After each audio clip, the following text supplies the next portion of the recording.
Y bueno, estamos por aquí en un episodio más en La Jiribilla con Lali. Qué gusto saludarles, qué gusto tenerles aquí. Y pues bueno, yo estoy en muy buena compañía y con un tema que es extraordinario y muy actual. Y qué mejor que nuestra criminóloga Atsiri Lisbeth Maldonado, precisamente aquí presente, y le damos la mejor de las bienvenidas, nos platique de este.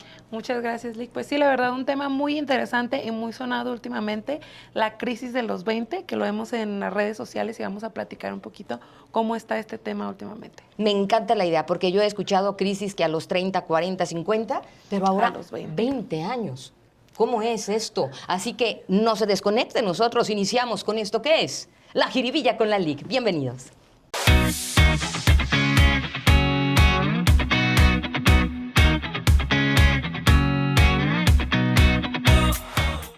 Híjole, qué barbaridad, hablar de crisis, hablar, bueno, de una edad tan temprana como a los 20 años. Anteriormente, Lick, no se mencionaba, no se decía nada, claro. Chiri. Se decía que a los 40 años empezábamos con esta situación, ¿no? Donde, pues bueno, los hombres, por ejemplo, querían andar con chavitas, tal vez en esta situación para sentirse jóvenes. Las mujeres, pues bueno, de repente un arreglito, esto, el otro, como con el miedo a perder la juventud. Sin embargo, cuando hablamos de 20 años, están saliendo del cascarón y hay crisis. A ver, explícanos cómo es eso. Sí, es justamente lo que hace que este tema sea tan novedoso, y digo más en los jóvenes.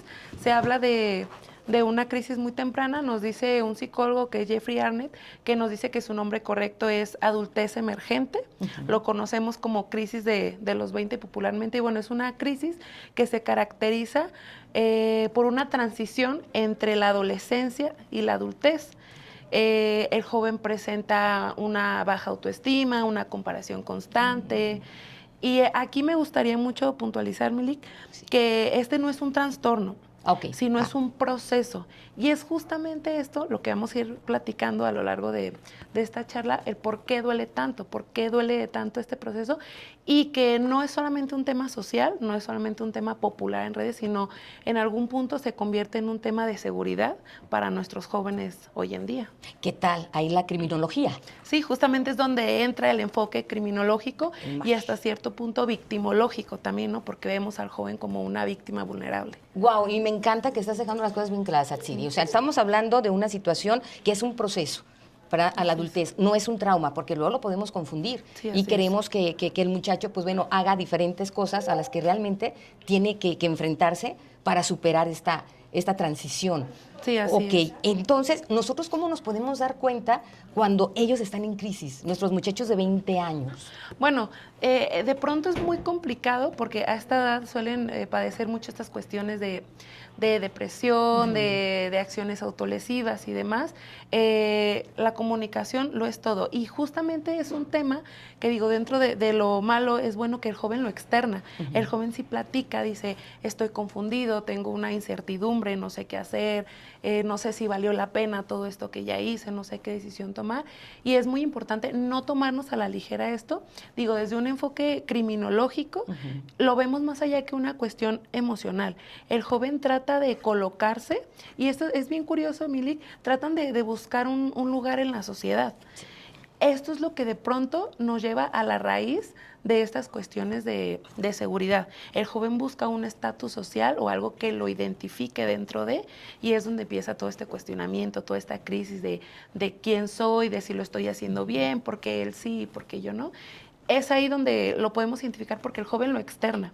Se siente muy identificado, entonces no es difícil de darnos cuenta. Oye, qué interesante. Y además, fíjate que hay una cosa, Tsiri, y yo creo que todo el mundo nos ha pasado cuando un miembro de la familia que tiene esta edad, 20 años, todo demás, le decimos, pero ¿tú de qué te preocupas? O sea, anulamos su sentir. Y a veces no nos damos cuenta. Ahorita que tú estás hablando de esto, Tsiri, me caen los 20. Digo, por ejemplo, mis sobrinos, ¿no? Sí, que, claro. Ay, tengo tantos años, ¿no? Voy a cumplir de 21, 22. Y digo, bueno, estás en la flor de la juventud, ¿no? Claro. ¿Qué es lo que te pasa? ¿Qué es lo que sientes? Y me han dicho precisamente que están buscando a Tsiri ese lugar. Alguien me decía, muy jovencito también, 22 años, 23 a lo mucho, que sentía que jamás iba a poder comprar, fíjate nada más, una casa. Dice, es que es imposible. No se puede, son muy altos los precios y nosotros, pues bueno, no tenemos muchas oportunidades porque somos jóvenes, no nos quieren dar trabajo. Claro. Aunque, pues bueno, estemos saliendo de la escuela, muchos de nosotros, pero dicen, es que pues no tienes la experiencia. Entonces están enfrentando un montón de situaciones que de repente, pues bueno, cuando estaban en esta formación, ¿no? Acá en la escuela y demás, pues nunca pensaron que al salir de, ¡pum!, encontraran este muro. Sí, y es justamente el por qué, bueno, una pregunta que se hacen mucho es ¿por qué duele tanto esta crisis? Okay. Es esta transición. El joven deja de ser un adolescente y se convierte en un adulto y parece ser que todas sus decisiones tienen más peso. Pongámoslo un ejemplo, en el comedor dejas de ser ese adolescente que escucha la plática de los adultos y te conviertes en el adulto que de pronto debe de también proponer algo en la mesa, de proponer una solución, de tomar una decisión.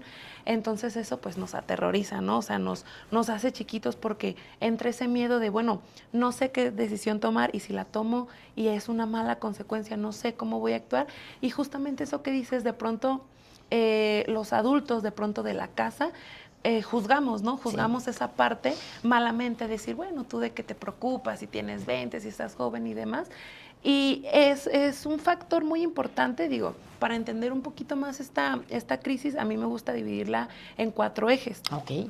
Es el eje laboral, el eje económico, el eje emocional y finalmente el eje familiar y social, que es el que estabas mencionando ahorita. De primera instancia tenemos el laboral y es la primera barrera con la que se topa el joven, que es lo que tú ya mencionabas. Sí. De pronto jóvenes recién egresados de la universidad o que apenas están decidiendo qué quieren estudiar y se topan con esta problemática de que pues no hay ofertas laborales.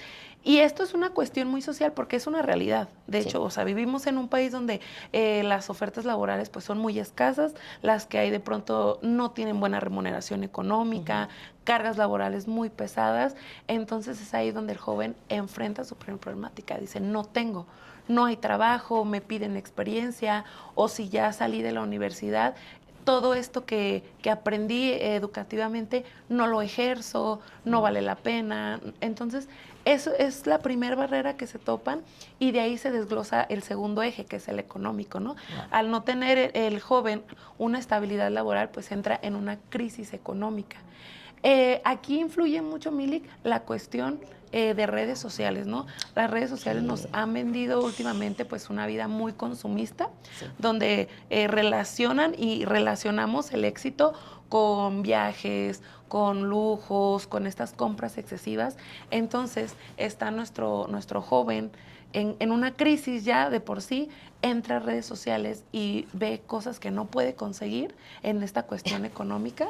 Entonces, imagínate, ¿no? Híjole, y que me haces pensar que mucho, bueno, de lo que vemos es ficticio. Claro. A fin de cuentas, es una fantasía que se arma muchas personas, muchos jóvenes, y se están midiendo a través de esas fantasías, ¿no? Ajenas.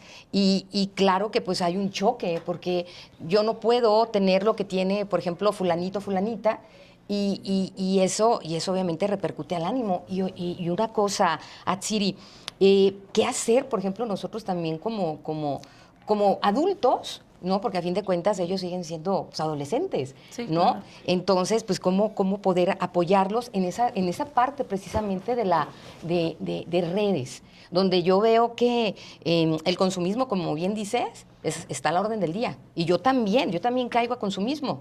Consumimos pantalón, consumimos tenis, sí, consumimos, pero ellos no. Sí, ellos claro. Realmente sí quieren tener ese estatus, sí. ¿Verdad? Que ven como reflejo en redes. Ahí muchas personas, bueno, también lo han utilizado para enganchar. Sí, claro. ¿No? Decir, a ver, ven aquí, ven acá, yo te ayudo a este estilo de vida. Y pues bueno, está al alcance de ellos. Sí, y es justamente lo que hablábamos en un inicio, que es aquí el parteaguas donde deja de ser una problemática social y se convierte en una problemática de seguridad, ¿no? Porque el joven, al no tener esta estabilidad laboral y esta crisis económica, pues se vuelve en un blanco fácil para todos estos delitos de delincuencia organizada, que desafortunadamente los hemos visto mucho últimamente, precisamente aquí en Jalisco, toda esta reclutación forzada, estos trabajos engañosos que te prometen una muy buena remuneración económica y se aprovechan, ¿no? O sea, el joven está en una situación muy vulnerable y lo que te comentaba en un principio, Milik, que más allá de ofrecerle una estabilidad laboral y económica, les ofrecen un estatus social. Y es ahí donde ya no podemos competir. La sociedad misma lo está orillando, entonces llegan estas ofertas engañosas, esta reclutación, y te da un estatus. La verdad es de que sí te lo da, te da cierto liderazgo. Entonces ahí es donde se pierde todo, donde perdemos al joven. Y entonces dices, ya no es un tema de jóvenes o de esta generación de cristal que les gustan llamarnos, ya es un tema de seguridad, y es un tema que sí es muy importante ponerle ojo ahí, porque nuestros jóvenes están siendo víctimas de la delincuencia organizada a raíz, desafortunadamente, de esta crisis de los 20. Tremenda crisis de los 20, donde también, bueno, les empujamos, ¿no? Las redes, la misma sociedad, a que ya deben de tener un caminito. Bueno, y los que ya, afortunadamente, no nos está tocando esto, digo afortunadamente porque me imagino lo difícil que tiene que ser para ellos, y que obviamente, pues bueno, me gustaría que en este tenor sepan que no están solos, sepan que hay una comunidad que les abraza, empezando desde la familia, y que les queremos bien, pero que necesitamos, como tú bien dices, ¿no? Que se acerquen y platiquen, sí, para claro, poder más o menos pues orientar, ¿no? Apoyar, porque yo siento que muchos se encierran en las redes y, como tú dices, creen todo lo que dicen, porque pues bueno, a fin de cuentas quieren ser parte de una situación económica que ven que en casa existe, quieren ser parte de un estatus que tú bien dices que lo da, pero en ficción, porque a fin de cuentas... Sí, no es una realidad. Yo les digo, tu proceso es real. Lo que ves en redes es ya algo editado, es un resultado de una edición. O sea, es como ahorita, ¿no? Nosotros platicamos y hay una preparación previa, nos coordinamos y demás, se hacen ediciones. Tu proceso de crecimiento es auténtico. Y es ahí donde, digo, ya más adelante te lo iré platicando, cómo poder sobrellevar esta crisis para no caer en esta comparación constante, que es a lo que nos orilla de pronto las redes sociales y demás. Puntualizo mucho en esto porque es lo principal. Te platicaba ya, bueno, del eje de la cuestión laboral, económica. Tenemos un tercero, que es esta cuestión emocional. De pronto el joven, al ver que no cumple con las primeras dos, dice, bueno, al menos lo laboral. Y nuestros jóvenes están en relaciones, de pronto con personas no disponibles emocionalmente, soportando situaciones de violencia. Yo veía un capítulo anterior tuyo donde hablaban de la infidelidad. La infidelidad también es un tipo de violencia. Claro. Hay que mencionar que en la violencia no nada más son los golpes, también está la violencia emocional, y es ahí donde entra la infidelidad. Entonces, nuestros jóvenes, con tal de cumplir quizá con este eje, están en relaciones monótonas, en relaciones con violencia, y volvemos al punto anterior, ya no es un tema social. Nuestros jóvenes se están arriesgando. Hemos visto muchísimos casos de relaciones donde inician con violencia y terminan pues en situaciones muy, muy tremendas. Entonces entra de nuevo esta parte de la criminología como prevención, ¿no? De que si yo estoy viendo que mi joven está tratando de cumplir con estos ejes y se está arriesgando, se está poniendo en un punto de vulnerabilidad, trato de ser una red de apoyo para él, ¿no? De escucharlo principalmente, y más allá de darle este discurso de ánimo, entender que es un proceso, y que claro, sí o sí, ya lo mencionábamos, es una transición que sí o sí va a doler. El punto está en saber cómo sobrellevarlo, ¿no? Y por último tenemos la parte social y familiar, que es lo que tú mencionabas. De pronto la familia y la sociedad nos volvemos los principales victimarios del joven, ¿no? Sí. Estas preguntas típicas en las reuniones familiares de la tía, ¿no? De que cuando te casas, cuando los hijos, cuando trabajas, cuando el carro, cuando la casa. Sí, muy fuerte. Entonces, muchas veces inicialmente es una genuina preocupación, pero se convierte en una presión para el joven. Y por otro lado tenemos la cuestión de la sociedad, ¿no? Que volvemos a mencionarlo en redes sociales, esta presión que se genera en el joven en una comparación constante, ¿no? De ver que mis compañeros ya tienen carro, o ya tienen casa, o ya están ejerciendo y demás, y yo no. Entonces me cuestiono si todo lo que hice anterior a esto sí valió la pena. Y ahí está el castigo que en ocasiones se dan muchos, sí, claro, de no cumplir la expectativa, ¿no? La propia y la ajena, porque bien lo dices. Yo creo que muchos, eso sí nos tocó, en toda generación. Llegas con los... ¿Por qué no te has casado? Claro. Pues, pero te quieren hacer citas ciegas y demás, pues yo no estoy con esa, ¿verdad? Esta urgencia. Sí. Tranquilos, tranquilas, ¿no? O sea, ¿qué vas a estudiar? ¿Por qué no estudias esto? Deberías de hacer. Todo, obviamente, yo pienso que se hace desde el amor, ¿no? Desde el cariño, el darte la guía, como mayores, ¿no? Sin embargo, sí es importante tenerlo bien claro, que tenemos que ser esa compañía oído, ¿no? Donde él pueda o ella pueda expresar todo lo que siente, todo lo que está experimentando, para poderle dar realmente un acompañamiento. Y si nosotros no podemos, bueno, llevarlo a un experto. Claro. Que también, digo, es lo más viable, ¿no? Sí, porque como tú definitivamente. dices, es mucho bombardeo, Atsiri. Si uno como adulto, un poquito más que ellos, unos 5 años más, Casi nada. Casi nada, pero nos bombardean. También la misma red te hace dudar. Sí, claro, te empiezas a cuestionar, incluso si es lo que quiero, ¿no? Y Exacto. justamente aquí entro en otro punto, Mili, de cómo todo esto de las redes sociales te llevan a reestructurar de pronto tu identidad. Muchos jóvenes creen que a los 18, a los 20 años ya tienen una identidad bien construida y la verdad es de que no. Así no. La verdad es de que no funciona así realmente. Entonces, es importante estar con cierta apertura bueno, o sea, de pronto yo creí que quería dedicarme a esto para siempre, pero ya vi que hay otras 3, 4 puertas diferentes. No está de más. Digo, hay que entender que no somos víctimas del tiempo, y por víctimas del tiempo me refiero a que no estás a contrarreloj. O sea, la edad es súper relativa, súper relativa. Entonces, es increíble ver cómo a los 20 creen que ya van tarde, o creemos que ya vamos tarde a todos lados. Entonces, ese es el principal factor del por qué se desenglosan todas las demás. Y una parte muy importante es esta permisividad que te manejan en redes sociales, como nunca hay un no. O sea, en redes sociales nunca hay un no, todo es un sí constante. Todo fluye. Y yo les digo, dentro de esa libertad que nosotros siempre buscamos, debe de haber una estructura. ¿Cómo consigues esa estructura? Pues dentro de una disciplina. ¿Y cómo consigues esa disciplina? Bueno, en el eje laboral, en el eje económico, en el emocional, en el social, en el familiar. Vas aprendiendo una cierta disciplina que te ayuda a adaptarte a esta estructura social. Una vez que entiendes eso, empiezas a entender el porqué de tu crisis. Pero es muy importante que sí vivan este proceso, porque si no, entonces la crisis no te va a durar nada más a los 20. Te va a durar a los 30, a los 40 y o sea, siempre. ¿Por qué? Porque no aprendiste a adaptarte a esta estructura que tiene la sociedad. Y no me gustaría que se confunda con esto que te venden en redes sociales de que te conformes o que encajes en el sistema. No, pero incluso en la libertad hay una estructura. Claro. Sí o sí. Si no, entonces no tiene sentido y no tienes ningún camino. Y es muy triste ver cómo adultos de 40, 50 nunca aprendieron a entrar en esta estructura, y aún ya con quizás un trabajo estable, una economía estable, aún así siguen en esa crisis. Entonces, por eso no es la crisis de los 20, es esta adultez emergente. O bien te dura los 20 o te dura para siempre, claro. ¿Qué tal? Entonces hay que agarrar al toro por los cuernos. Siempre. Y fíjate que eso que dices de la disciplina, qué importante, cosa que en ocasiones no tomamos realmente y no enseñamos a nuestros muchachos a adquirirla. Y es desde temprana edad. Eso de la disciplina me encantó y me hiciste recordar algo.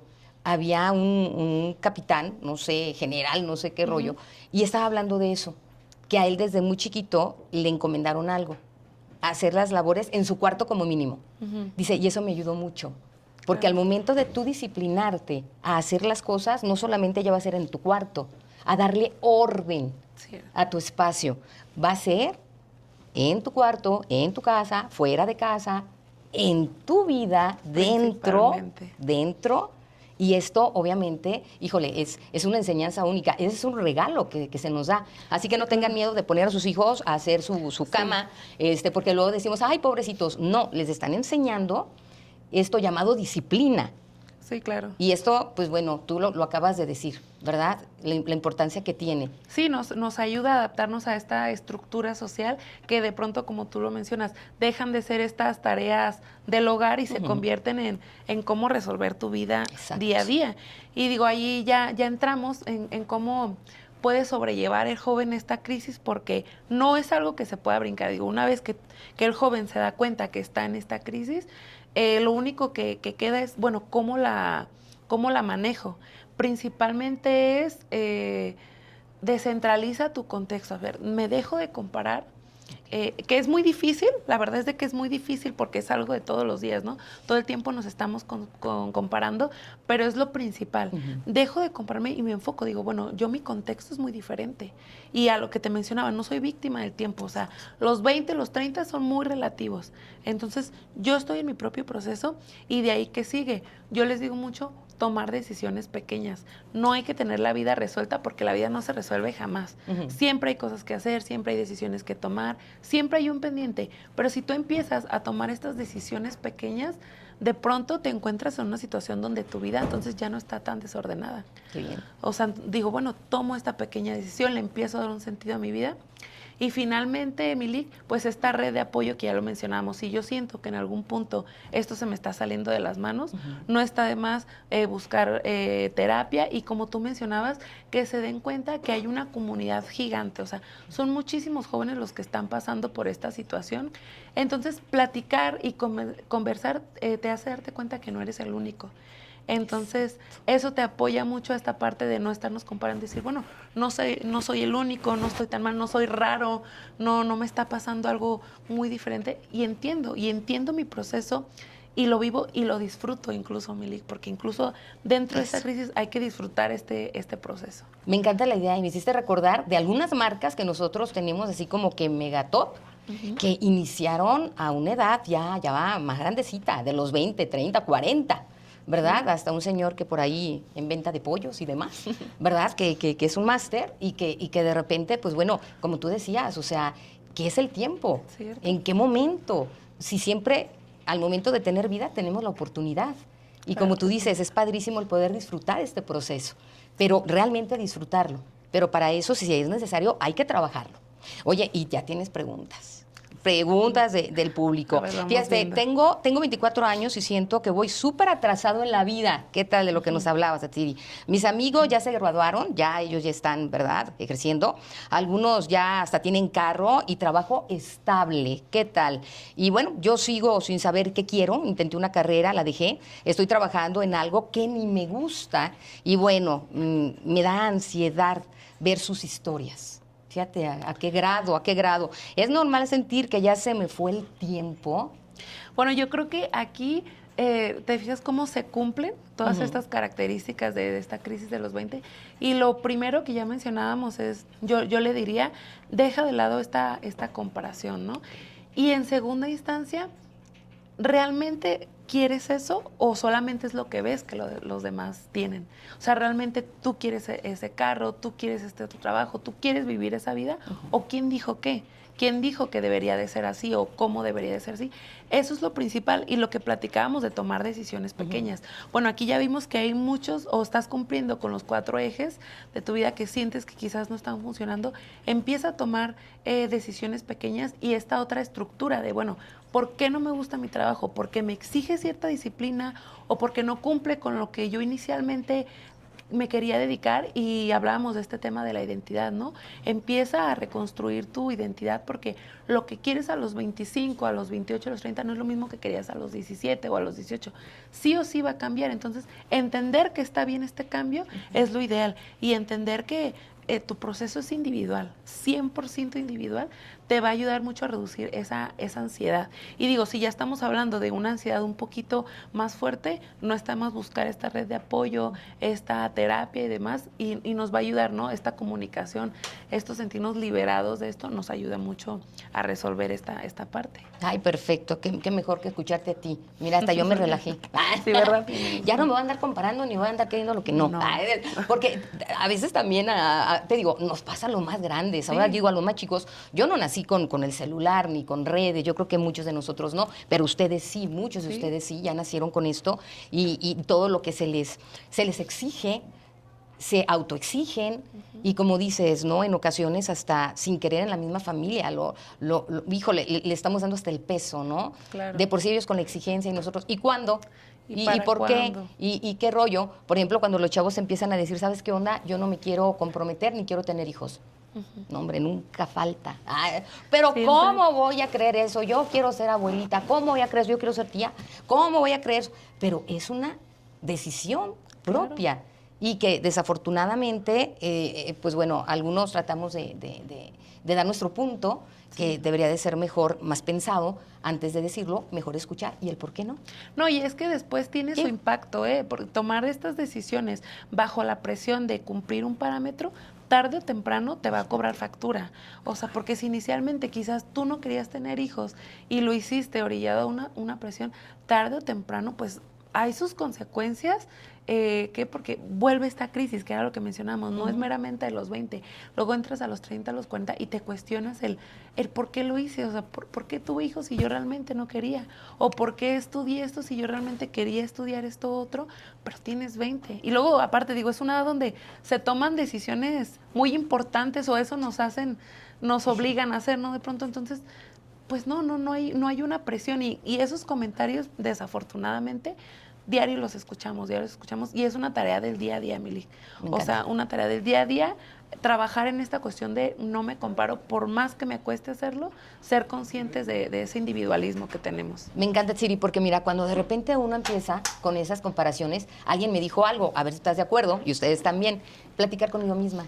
Bueno, ¿qué quieres de eso que estás viendo? Sí. ¿Realmente es porque tú lo quieres o porque piensas que esa persona porque lo tienes feliz? Pero ¿qué tanto es feliz realmente esta persona? Como tú acabas de decir, nosotros tuvimos una preparación para estar acá. Y he visto a parejitas, bien buena onda, cada loco con su tema, uno para allá y otro para acá. Ah, pero ¿qué tal cuando uno levanta la mano con el celular? ¿Para qué? Para la selfie. Claro, los dos juntos. Se termina la selfie. Y eso es lo que yo estoy añorando. Sí. Pero nada más el momento en que se tomó la selfie. O sea, son pequeños engaños que nos hacemos. Entonces ya de repente, no sé qué tan bueno sea cuando lo identifique uno o tratar de identificarlo ya, ¿verdad? Y decir, bueno, ¿qué quiero de esto? ¿Realmente qué es lo que me mueve? ¿Qué siento que tengo como carencia?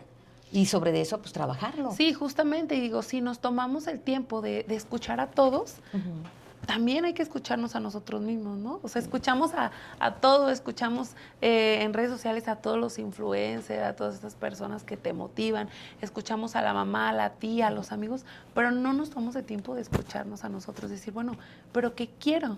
O sí lo quiero realmente o no lo quiero, nada más quiero pertenecer a esta otra parte, a esta sociedad, ¿no? Que me dice que debo de estar ahí. No, la verdad es de que muy bueno lo que dices, sí escucharnos, regalarnos ese ratito a nosotros mismos y ahí es lo principal. Esas decisiones pequeñas las vamos a empezar a tomar a raíz de nosotros mismos. Me encanta, decisiones pequeñas. Sí. El estar con nosotros, platicándonos. Así que me hiciste recordar cuando tuve un novio por presión. Fíjense nada más, todavía no teníamos estas chunches de la tecnología, pero sí teníamos las amigas, que era lo más cercano realmente. O sea, no había este tremendo abanico de posibilidades de comparación. Eran solamente unas cuantas personas que nos rodeaban, los artistas que estaban en ese momento y demás. Pero mis amigas me veían sola, o sea, que no tenía novio. Yo estaba en la secundaria, por Dios, yo todavía jugaba. O sea, y aquellas muy despiertas. No, y que no. Entonces yo de repente decía, bueno, y el chico también se me quedaba viendo así como que, él también como que nada que ver, yo también como que nada que ver. Hasta que dije, ¿sabes qué onda? Es que él es mi amigo. Y puse un alto, o sea, yo me platiqué a mí misma. Claro. Bueno, yo no quiero. Entonces platiqué con él y ya después tuve todo el elemento para decirles a ellas, con todo mi cariño y mi corazón, no quiero. Y no quiero que me estén dando lata con él porque él es mi amigo. Claro. Pero muy pocas veces lo hacemos. Sí, y te fijas que no pasa nada, ¿eh? O sea, una vez que dices no, que marcas esa línea, te das cuenta que no pasa nada. No es tan grave como nuestra mente creemos que es. Es que lo dimensionamos de una manera, es que me van a dejar hablar, me van a dejar de querer. ¿Sí? No, simplemente van a decir, está bien. Pues si no quieres, no. Pero nosotros ya nos hicimos esa historia. ¿Sí? Y ahí estamos viviéndola y sufriéndola. No sean como yo. Oye, Tsiri, y para cerrar, ¿cómo podríamos hacerle, verdad, para acompañar a nuestros muchachos? Si nos están viendo los muchachos de 20 años, los muchachos de 30, 40 y 50, ¿cómo podríamos romper esto? Mili, ser una buena red de apoyo, saber ser una red de apoyo es lo principal. Ya lo platicábamos ahorita, saber escuchar y tener mucho cuidado entre esa línea tan delgada entre una preocupación a pasarme del otro lado y formar parte de esa presión de mi joven. La verdad es de que sí influye mucho, ¿no? Las cosas como están actualmente. Esta crisis ha estado todo el tiempo. ¿Por qué se ve más ahorita? Porque ya es tangible, ¿no? Ya lo vemos a través del teléfono y demás. Entonces, ser empáticos. La empatía es lo principal, ser empáticos con nuestros jóvenes, entender, escucharlos, darles ese apoyo. Muchas veces es emocional, digo, es un proceso de los jóvenes que ya lo mencionamos, es individual, no podemos intervenir en el proceso, eso es una realidad. ¿Por qué? Porque ahí entraríamos entonces en esta dinámica de decidir por ellos o de presionarlos para tomar una decisión. No, es un proceso que meramente es de ellos, pero yo te acompaño, ¿no? Te acojo en esta crisis y te entiendo, y si como padre o como madre te puedo apoyar en estos 4 ejes que ya platicábamos, adelante, ¿no? Pero la decisión es meramente tuya. Y el día que nuestro joven tome esa decisión, entonces él solito va a empezar a darse cuenta que es muy capaz de tomar las riendas de su vida. Entonces, una vez que tenga solucionado eso, todo lo demás solito va a ir marchando. Entonces, para mí lo principal, Milik, es aprender a hacer una buena red de apoyo, no nada más para situaciones de crisis de los 20, para cualquier situación, cuando uno sabe acompañar a las personas, es lo ideal. Qué padre, ¿no? Ser ese oído que se necesita. Y pues bueno, muchachos, la comunicación, ¿verdad? Como tú lo decías, Atsiri, es súper mega importante. No tener miedo, ¿no? De decir lo que sentimos en nuestra red de apoyo, claro está, en donde, pues bueno, vamos a ser escuchados, guiados, ¿verdad? De la mejor manera. Y si ustedes dicen, yo también he tenido jóvenes que me dicen, ¿sabes qué onda? Yo no quiero platicar con mis papás, tal vez no están, ¿verdad? Presentes, o con mis amigos porque están peor que yo o están igual, y se van con un profesional, sí, claro, ¿verdad? Totalmente. Entonces, es bien válido, es súper mega válido decir, ¿sabes qué onda? Yo me voy a platicar con una persona que me pueda, pues bueno, acompañar en este caminito, porque me está ahogando, me está asfixiando el querer hacer, no poder, el sentir que quiero y el ver que todo el mundo tal vez sí lo está logrando desde mis ojos, ¿verdad? Sí. Desde mis ojos, pero no sabemos el trasfondo, ¿no? Sí, claro, y digo, bueno, qué mejor si aquí, digo, si están viendo el video o lo que sea, se crea una red de apoyo, qué padre sería, ¿no? Que nos platiquen entre ellos mismos si han vivido estas experiencias y entre ellos se compartan esta crisis que están viviendo, que es muy normal. Y a mí me gustaría decirles que es un proceso, aunque no siempre se sienta así, es un proceso de construcción. Muchas veces se siente de todas otras formas, pero es que eso es un proceso. Y todos los procesos pues tienen un inicio, un desarrollo y un final también. Me encanta, así que vamos a entrarle al proceso para estar súper mega bien. Todos nos merecemos sentirnos bien, todos merecemos esa oportunidad de apapacho también de los nuestros, sí, y de esa guía que nos pueden regalar. Así que muchísimas gracias, Atsiri. Hablando de guía, te lo agradezco de todo corazón que estés aquí en esto que es pues la jiribilla con la LIC, y vamos a tener también aquí tu contacto y demás para que ustedes pues bueno también puedan ir contigo, y obviamente con esto, pues bueno, la posibilidad de liberarnos de tanto rum que nos traen mareados ya a muchos de nosotros. Muchas gracias por la invitación, Milik, un gusto. Muchísimas gracias a todos ustedes por este episodio, gracias por haber sido parte de él. Esto es La Jiribilla con la LIC, y bueno, nos vemos entonces en la próxima. Gracias.